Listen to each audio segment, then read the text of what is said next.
Assalamualaikum warahmatullahi wabarakatuh. Yang terhormat Ibu Fitri Makfira SHMH selaku dosen pengampu mata kuliah Kewarganegaraan. Saya Asri Ila Hakimah dengan NIM 2302172 dan teman-teman saya.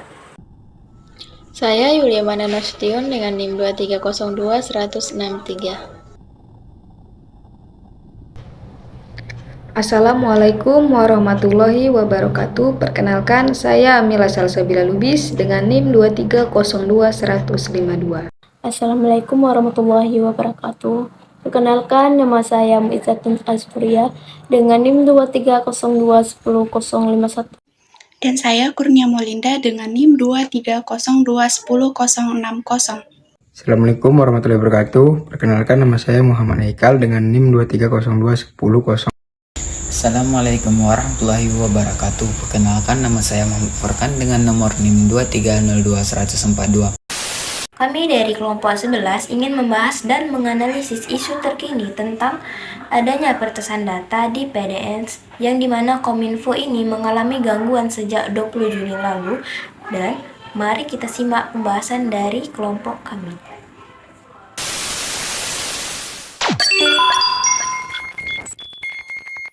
Pusat Data Nasional Sementara atau PDNS merupakan pusat data yang penting dalam infrastruktur teknologi informasi di Indonesia. Pada bulan Juni 2024, PDNS mengalami serangan siber yang menyebabkan gangguan pada layanan publik yang bergantungan pada infrastruktur tersebut. Serangan ini memicu respon dari pihak berwenang dan pemerintah untuk menangani dampaknya serta memulihkan layanan yang terganggu. Desakan masyarakat Indonesia dalam beberapa waktu kebelakangan ini.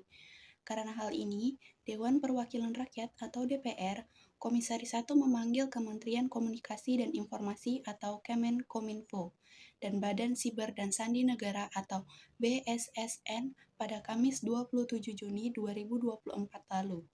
Keduanya disebut menjadi pihak yang punya peran penting dalam berjalannya kasus penyerangan siber. Baik, di sini saya akan menjelaskan cara mencegah agar tidak terjadinya ransomware terhadap PDNS Pusat Data Nasional Sementara. Untuk mencegah serangan ransomware pada Pusat Data Nasional Sementara, pemerintah Indonesia telah mengambil beberapa langkah. Yang pertama ada pengumpulan data. Pihaknya melakukan pengumpulan data untuk menelusuri bagaimana proses serangan ransomware yang berdampak pada 283 instansi pemerintahan yang terjadi. Yang kedua ada penggunaan backup. Pemerintah meminta setiap instansi pemerintah membuat cadangan atau backup data untuk mengantisipasi serangan cyber serupa di kemudian hari. Yang ketiga ada penguatan keamanan. Pemerintah meningkatkan keamanan cyber dengan menyambungkan Komando Kendali Badan Cyber dan Sandi Negara atau BSSN dan mengaktifkan Computer Security Incident Response Team atau CSIRT untuk memantau supaya pengelolaan PDN dan backup data. Yang keempat ada penggunaan standar keamanan. Pemerintah meminta penerapan standar keamanan yang baik dan benar seperti ISO 27001 untuk mengantisipasi serangan ransomware. Yang kelima ada meningkatkan keamanan infrastruktur. PDNS harus memiliki infrastruktur yang setara atau lebih baik dari sistem utama untuk memastikan kelancaran operasionalnya. Yang keenam ada membangun pusat pemulihan data. PDNS perlu memiliki pusat pemulihan data atau pusat pemulihan data yang dapat digunakan jika terjadi serangan ransomware. Pusat data ini harus memiliki infrastruktur yang memadai untuk memastikan pemulihan data yang cepat dan efektif. Yang ketujuh ada mengamankan aplikasi. Penting untuk melakukan pengamanan terhadap aplikasi sejak awal pada fase pengembangan. Hal ini dapat melibatkan penerapan praktik keamanan seperti penguji keamanan, pemantauan aktivitas jaringan, dan segmentasi jaringan. Yang ke-8 ada lakukan backup data. Melakukan backup data secara teratur dan menyimpannya di tempat yang aman dapat membantu memulihkan data jika terjadi serangan ransomware. Pencadangan data harus dilakukan secara teratur dan disimpan di lokasi terpisah dari sistem utama. Yang ke-9 ada meningkatkan kesadaran keamanan, mengedukasi pengguna dan staf tentang ancaman ransomware serta praktik keamanan yang baik dapat membantu mencegah serangan ini. Ini termasuk menghindari membuka lampiran atau mengklik tautan yang mencurigakan, penggunaan perangkat lunak, keamanan terbaru, dan memperbarui sistem operasi dan aplikasi secara teratur. Dengan langkah-langkah ini, pemerintah berharap dapat mencegah serangan ransomware yang berulang dan memastikan keamanan data pemerintahan. Oleh karena itu, langkah-langkah keamanan yang komprehensif dan terkini harus diterapkan untuk melindungi data dan sistem dari serangan tersebut. Assalamualaikum warahmatullahi wabarakatuh. Perkenalkan, nama saya Muhammad Furkan dengan nomor NIM 2302142 dari kelas 2B. Pada video kali ini saya akan memaparkan hasil analisis berita gagal lawan perintis PDNS, pemerintah pasrah kehilangan data berharga. Ketahanan nasional, kerentanan sistem keamanan nasional. Kejadian ini menyoroti kerentanan sistem keamanan nasional terhadap serangan perintasan. Evaluasi mendalam perlu dilakukan untuk mengidentifikasi kelemahan dalam sistem keamanan dan memperkuat pertahanan siber negara. Perlunya penguatan infrastruktur keamanan, investasi dalam teknologi keamanan, pelatihan untuk tenaga kerja terkait siber, dan peningkatan kesadaran akan ancaman siber menjadi kunci dalam mengatasi kerentanan tersebut. Yang kedua, bela negara, tanggung jawab pemerintah dalam perlindungan data. Keputusan tegas pemerintah untuk menolak negosiasi dengan perintis menunjukkan sikap yang sejalan dengan prinsip bela negara dalam menjaga keamanan negara. Yang ketiga, langkah preventif dan responsif. Evaluasi dan langkah preventif. Pemerintah perlu melakukan evaluasi mendalam terhadap kejadian ini untuk mengidentifikasi kelemahan dan mengambil data berharga. Ketahanan nasional, kerentanan sistem keamanan nasional. Kejadian ini menyoroti kerentanan sistem keamanan nasional terhadap serangan perintasan. Evaluasi mendalam perlu dilakukan untuk mengidentifikasi kelemahan dalam sistem keamanan dan memperkuat pertahanan siber negara. Perlunya penguatan infrastruktur keamanan, investasi dalam teknologi keamanan, pelatihan untuk tenaga kerja terkait siber, dan peningkatan kesadaran akan ancaman siber menjadi kunci dalam mengatasi kerentanan tersebut. Yang kedua, bela negara, tanggung jawab pemerintah dalam perlindungan data. Keputusan tegas pemerintah untuk menolak negosiasi dengan perintis menunjukkan sikap yang sejalan dengan prinsip bela negara dalam menjaga keamanan negara. Yang ketiga, langkah preventif dan responsif. Evaluasi dan langkah preventif. Pemerintah perlu melakukan evaluasi mendalam terhadap kejadian ini untuk mengidentifikasi kelemahan dan mengambil langkah preventif yang lebih proaktif. Langkah-langkah preventif yang efektif menjadi krusial dalam mencegah insiden serupa ini di masa depan. Responsif terhadap ancaman siber yang semakin kompleks harus menjadi fokus utama pemerintah. Sistem respon cepat dan efektif menjadi kunci dalam mengatasi serangan siber yang dapat merugikan keamanan negara. Isu berita tersebut ialah pada tanggal 27 Juni tahun 2024, berita yang disampaikan oleh Kompas mengungkapkan bahwa pemerintah menghadapi kegagalan dalam melawan perintis PDN yang menyebabkan kehilangan data berharga.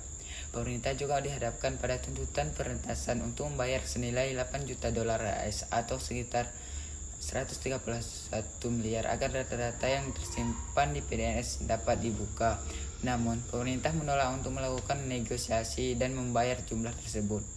Direktur Jenderal Informasi dan Komunikasi Publik menyatakan bahwa pemerintah tidak akan memenuhi tuntutan sebesar 130 miliar yang diajukan oleh perintis. Keputusan pemerintah untuk menolak negosiasi tersebut menunjukkan sikap tegas dan tidak membiarkan praktik perintisan merugikan keamanan negara.